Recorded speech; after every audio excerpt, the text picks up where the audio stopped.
This is Andrew Stotz of A. Stotz Investment Research. I've got questions that have come in asking about the China A-shares market. It's gone up a lot in the last few days, so last few months, what should we do?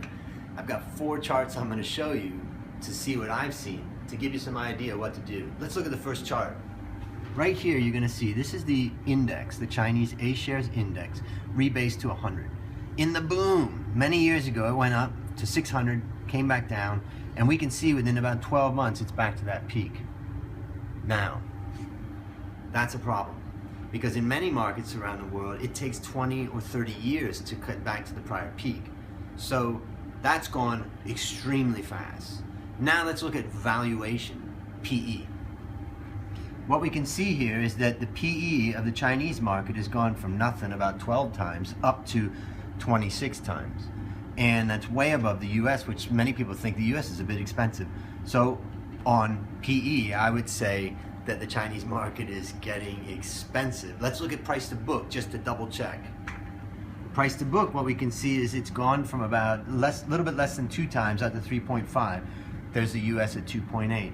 So again, also we see the same thing, not back to prior peak. So is it a bubble that's going to burst? Probably not, but we can see that it's not cheap.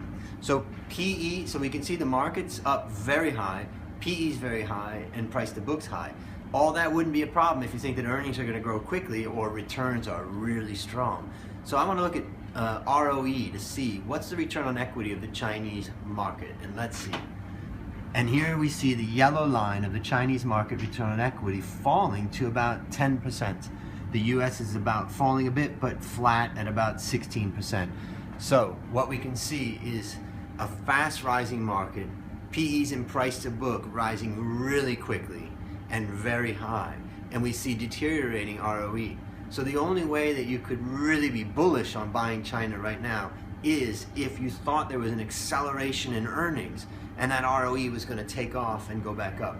I think that's unlikely, so I would say I wouldn't be adding to the position in China, and I would probably even consider trimming some of that position. I'm Andrew Stotz from A. Stotz Investment Research. Let me know if you have any questions down below. Just type it in. See you soon.